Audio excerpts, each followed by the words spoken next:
इस पृथ्वी का अगर विनाश हुआ तो अस्तित्व का बहुत बड़ा नुकसान होगा, और इसके लिए हम सबको अपनी जिम्मेवारी समझनी चाहिए। बिल्कुल ठीक बात आप कह रहे हैं। अब जो विनाश होगा वो बहुत बड़ा नुकसान होगा। करोड़ों करोड़ों साल लग जाते हैं यहाँ तक पहुँचने में, और वो भी सभी ग्रहों पर संभव नहीं हो पाता। हमारे सौरमंडल में ही देखें, पृथ्वी से हमारी जो दूरी है उससे कम दूरी बुध ग्रह की है, लेकिन वहाँ पे इतनी ज़्यादा गर्मी पड़ती है कि जीवन संभव ही नहीं। दिन और रात में वहाँ पे 350 डिग्री का फर्क होता है। इतनी भीषण गर्मी होगी, फिर उतनी भीषण ठंड, हर दिन और हर रात में इतना बड़ा डिफरेंस। हमारे यहाँ मुश्किल से 15-20 डिग्री का डिफरेंस होता है दिन रात में, वहाँ 350 डिग्री का डिफरेंस है। कोई कीटाणु जीवाणु पनप ही नहीं सकता। पृथ्वी के बाद नेक्स्ट थोड़ी ज़्यादा दूरी पर जो ग्रह है वह है मंगल। वहाँ भी कोई जीवन का नामो निशान नहीं मिला। अब इस विराट सौरमंडल में पृथ्वी की स्थिति ऐसी है जहाँ पे जीवन पनप सकता था। इससे जो निकट सूरज के है ग्रह उस पर भी जीवन नहीं पनप सकता, और इससे जरा सी दूर है उस पर भी नहीं पनप सकता। बाकी ग्रह तो फिर मंगल से और बहुत बहुत बहुत दूर हैं। वहाँ तो हमेशा ही माइनस टेम्परेचर रहेगा। कितने प्रकार की घटनाएं घटी हैं तब जाके यह जीवन संभव हो पाया है। हमें इसका मूल्य समझ में नहीं आता, क्योंकि हमें मुफ्त में मिला है, बिना मांगे मिला है। हम केवल शिकायत ही करते रहते हैं कि प्रभु कैसी जिंदगी दी। धन्यवाद का तो सवाल ही नहीं, हम तो शिकायत करते हैं।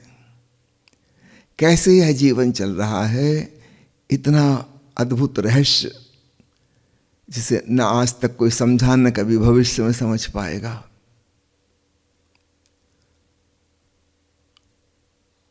आश्चर्यचकित करने वाला सब कुछ, छोटी से छोटी चीज विस्मय पैदा करती है। जहां यह कैसे हुआ, क्यों हुआ, कोई भी उत्तर नहीं। पर एक बात सुनिश्चित है, करोड़ों करोड़ों साल में धीरे धीरे धीरे पृथ्वी पे इंसान आया। सोचने विचारने की क्षमता पहली बार पैदा हुई, तर्क शक्ति पैदा हुई, भांति भांति के विज्ञान और कलाएं विकसित हुई।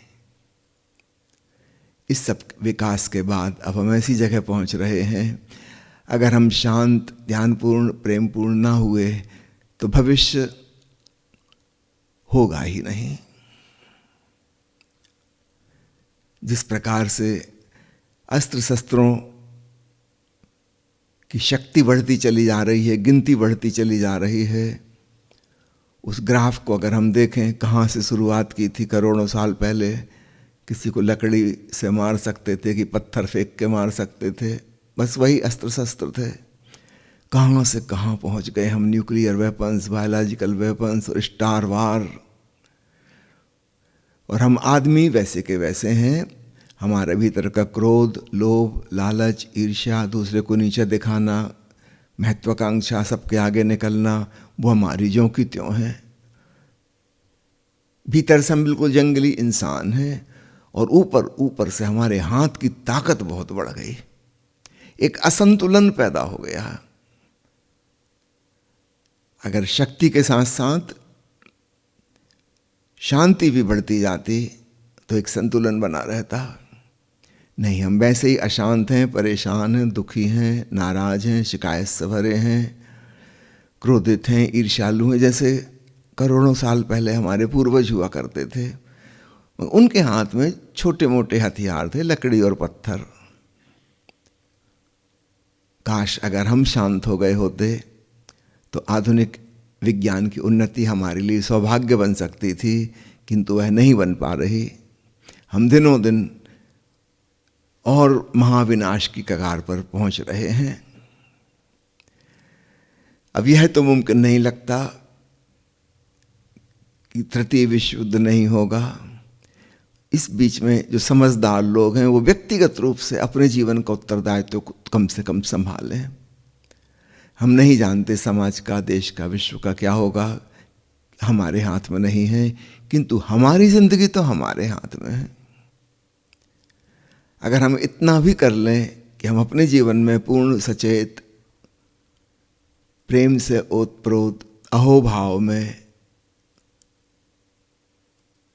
इस ढंग से जिएंगे, कम से कम हमारा जीवन तो सफल हो जाए।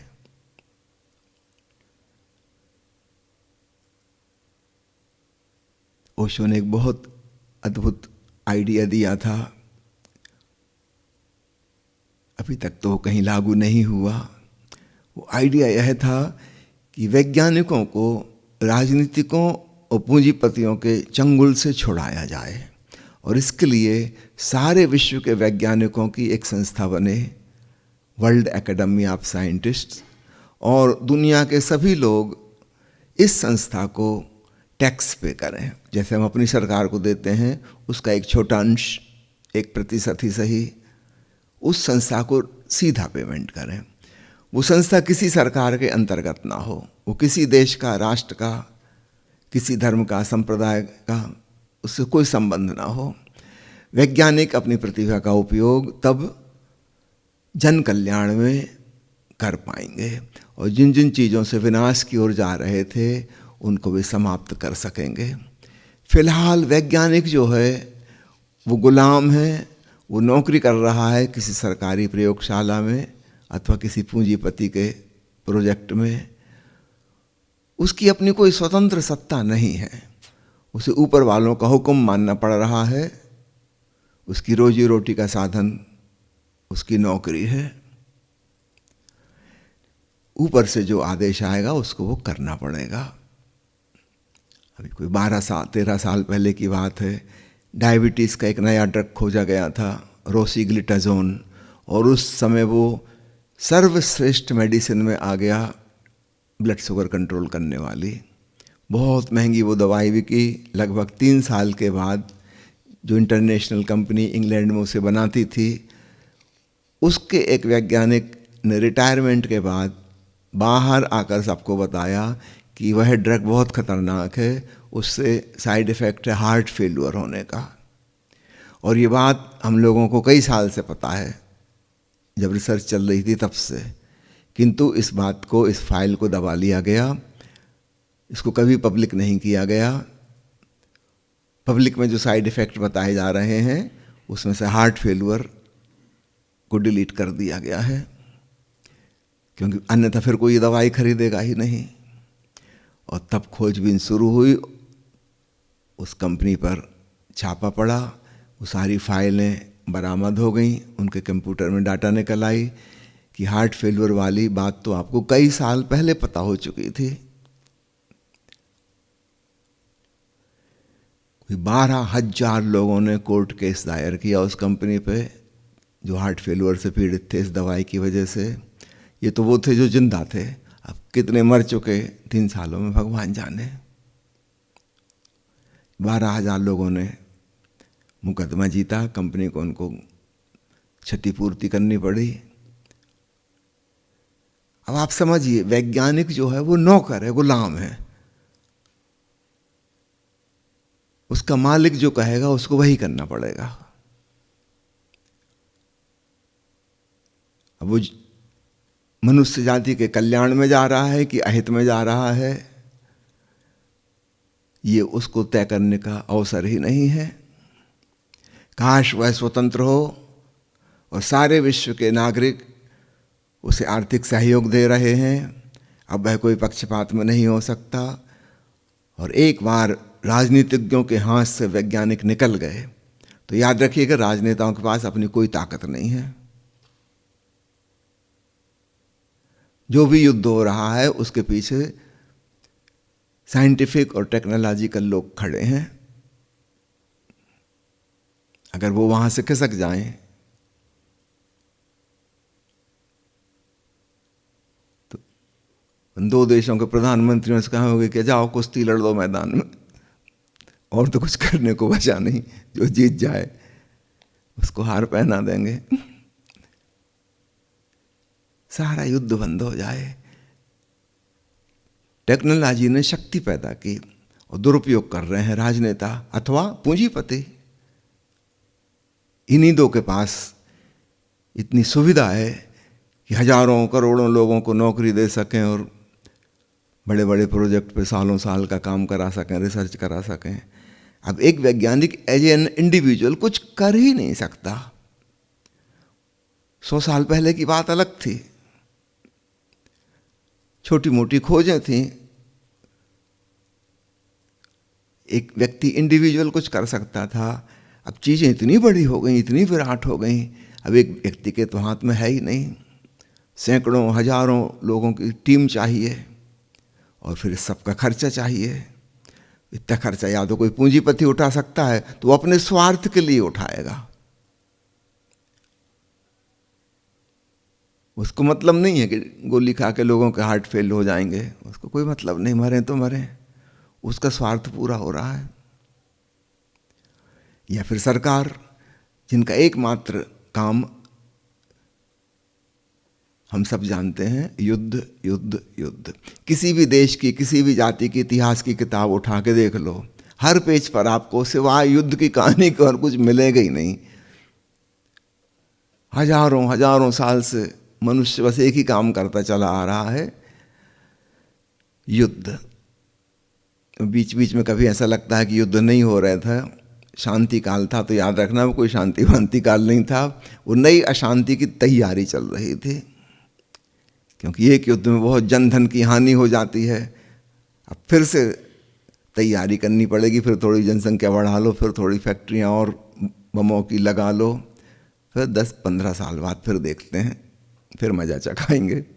और दूसरा भी यही कोशिश कर रहा है। तो बीच का शांति का काल शांति का काल नहीं है, वो केवल युद्ध की तैयारी का, प्रिपरेशन का काल है। इसका मतलब हजारों साल से मनुष्य सिवाय हिंसा के और कुछ कर ही नहीं रहा। हाँ, 2 क्षेत्र बांट लिए हैं, महिलाओं ने ठेका ले लिया है घर का और घर के आसपास का, यहाँ पर वो अशांति बनाए रखेंगी। वो पुरुषों ने ठेका ले लिया है देश का, जाति का, धर्म का और विश्व का, कि वो वहाँ वो अशांति बनाए रखेंगे, कहीं कोई चैन से न जी नहीं पाए। क्या हम लोग पागल हो गए?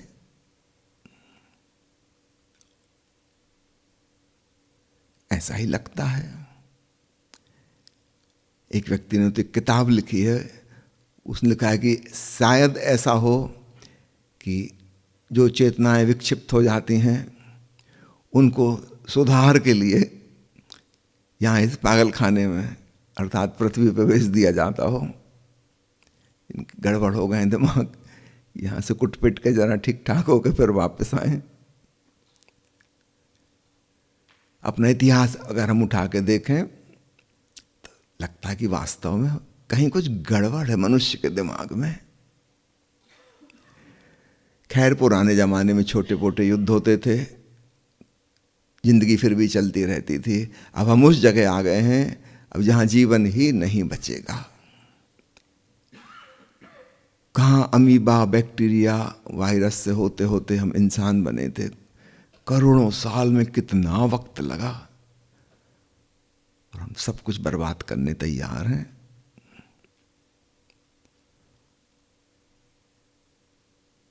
हमने सब राजनेताओं के हाथों में सौंप दिया है। उनकी बुद्धि हमें भली भांति पता है कितनी है उनमें।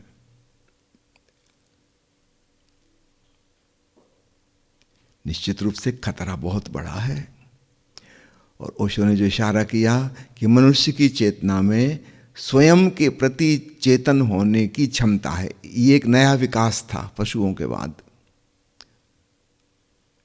लेकिन सभी मनुष्यों में यह पोटेंशियल बीज रूप रह जाता है, कभी साकार नहीं हो पाता। यदा कदा थोड़े से लोगों के जीवन में वे अपनी संभावना का उपयोग कर पाते हैं कि स्वयं के प्रतिबोध आत्मस्मरण से भरें। थोड़े से लोग, बाकी सब लोग बहिर्मुखी हैं। अपना उन्हें ख्याल ही नहीं है, दूसरों के विचारों में इतने लौलीन हैं कि पता ही नहीं चलता कि मैं हूं भी। तो प्यारे मित्रों, सभी ओशो प्रेमियों को इस बात पर निश्चित रूप से गौर करना चाहिए कि हम एक खतरनाक समय से गुजर रहे हैं।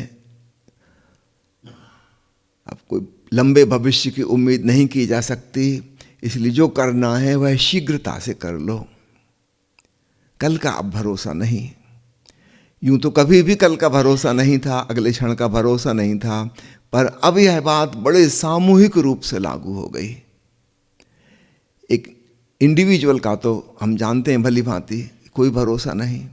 अभी भला चंगा बैठा हो, क्षण भर में पैरालिसिस हो जाए, कि हार्ट अटैक आ जाए, कि ब्रेन हिमोरेज हो जाए, क्षण भर में खत्म। तो इंडिविजुअल का मामला तो हमेशा से था कि अनिश्चित है, पर अब सामूहिक रूप पे ऐसा लगता है कि उस अनिश्चितता ने, अनसर्टेनिटी ने घेर लिया है बड़े पैमाने पर। पूरी पृथ्वी का जीवन खतरे में है। तो हमारा कम से कम इतना कर्तव्य तो बनता ही है कि हम अपने जीवन के लिए उत्तरदायी हो जाएं और स्वयं के प्रति चैतन्य होने का, आत्मस्मरण से भरने का यथासंभव प्रयास करें। बाकी सब काम धाम नंबर 2 पे हैं। प्रायोरिटी, प्राथमिकता जिसे मिलनी चाहिए वो है ध्यान साधना। इस बात को गहराई से समझें। हर समझदार व्यक्ति के लिए एक चुनौती है। जब बाहर सर्वनाशी होना है तो हमारा किया धरा भी उसमें कुछ नहीं बचेगा।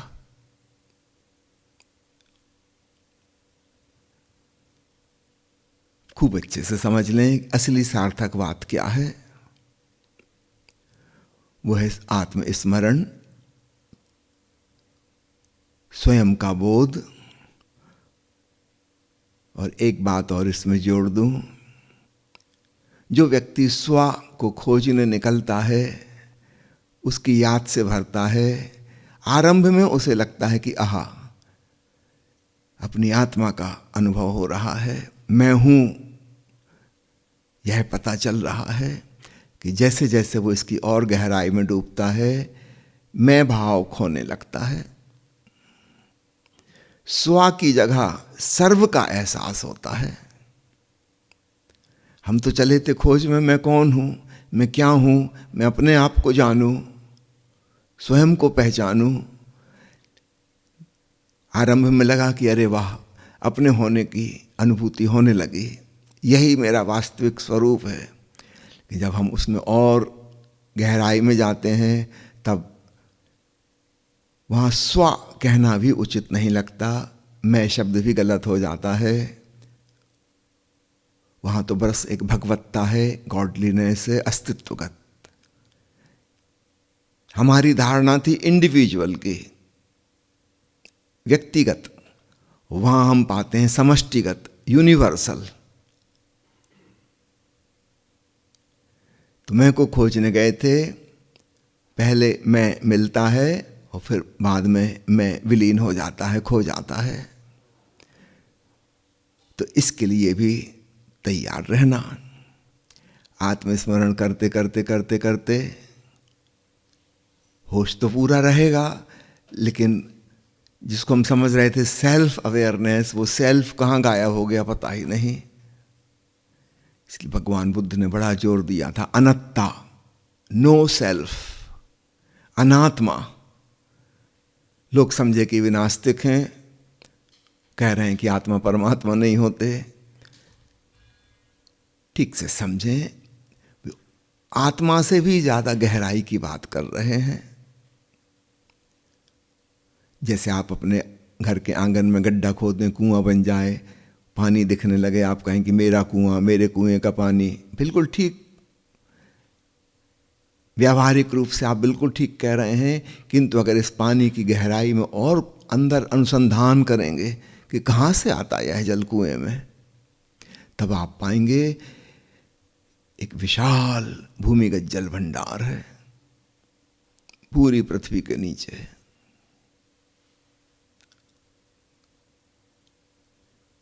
क्या आप उसको मेरा पानी कहेंगे फिर?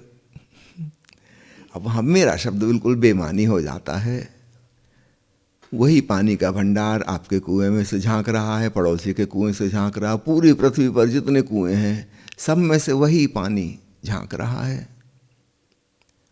वहाँ मेरा तेरा शब्द लागू नहीं होते। तो शुरू में लग रहा था कि मैंने अपने कुएं का पानी पा लिया, तो बाद में पता चलेगा कि नहीं, वो जो गड्ढा मैंने खोदा था इससे उसका कोई लेना देना नहीं। ये भूमिगत जल भंडार तो सदा से है। जब गड्ढा नहीं खोदा था, गड्ढा भर भी जाएगा, कुआं बंद हो जाएगा, तब भी रहेगा, उससे कोई लेना देना नहीं है। तो सेल्फ की भावना विलीन हो जाती है और सेल्फ अवेयरनेस में से केवल अवेयरनेस, कॉन्शसनेस रह जाती है। और तब उसे ब्रह्मानुभव, परमात्मा की प्रतीति, सर्वात्मा, कुछ ऐसा शब्द देना ज़्यादा उचित होगा बजाय आत्मा के। तो आत्मस्मरण हम करते हैं एक विधि की भांति, करते करते हम पहुंच जाएंगे इससे पार। तो सामान्यतः उसकी चर्चा करने की जरूरत नहीं, हम आत्मस्मरण में पहुंचे। मुख्य बात यह है, आगे की बात फिर अपने आप हो ही जाती है। पहला, ध्यान में, साधना में मिली शांति संसार की विषम परिस्थितियों में पहुंचकर भंग हो जाती है। तो वह व्यक्ति मुझे शत्रु जैसा प्रतीत होता है। इस शांति को गहराने और सशक्त बनाने के लिए क्या करूं, कृपया मार्गदर्शन करें। सबसे पहले तो खूब अच्छे से समझ लें कि यह जिसे आप शांति कह रहे हैं ध्यान में मिली हुई, न इसका ध्यान से कुछ लेना देना है और ना ही यह शांति है। मन के थोड़े कम अशांत हो जाने को हम शांति कहने लगते हैं। बहुत ज़्यादा विचार चलते थे, 10-20% कम हो गए तो हम समझते हैं कि निर्विचार हो गए। नहीं, अभी निर्विचार नहीं हुए हैं, विचारों की भीड़ मौजूद है, थोड़ी सी कम हो गई। तो किसी भी कारण से वो तुरंत बढ़ भी सकती है। यह साधना की सही दिशा नहीं है। आरंभ से ही हम भूल कर रहे हैं। ऐसी कोई परिस्थिति नहीं है जिसे विषम कहा जाए, जिसे शत्रु समझा जाए, जिसकी वजह से साधक की भीतर की शांति छिन्न भिन्न हो जाती है। कुछ नकली शांति को हम शांति समझ बैठे हैं। बारूद वहाँ मौजूद है, जरा सी चिंगारी किसी ने डाल दी कि विस्फोट हो जाएगा। इसलिए अक्सर साधु महात्मा परिवार को, संसार को, शहर को छोड़ के जंगल में एकांत में चले गए। वहाँ कोई बारूद में चिंगारी डालने वाला नहीं है। धोखा पैदा हो जाता है कि मैं शांत हो गया हूँ, मेरे भीतर का क्रोध समाप्त हो गया है। वहाँ कोई चिंगारी नहीं थी। वापिस संसार में लौटेंगे सालों साल बाद, और बस यहाँ तो चिंगारियाँ ही चिंगारियाँ हैं, बड़ा बड़ा विस्फोट होने लगेगा। ये जंगल की शांति थी, ये गुफा की शांति थी, ये साधना की शांति नहीं थी। साधना से आता है शांति स्वीकार भाव के माध्यम से। साधना में आती है शांति साक्षी भाव के माध्यम से। जब हम साक्षी हो जाते हैं और स्वीकार भाव में होते हैं, तब कोई परिस्थिति हमें विचलित नहीं कर पाती। और इसी को आप प्रामाणिक सच्ची शांति समझना।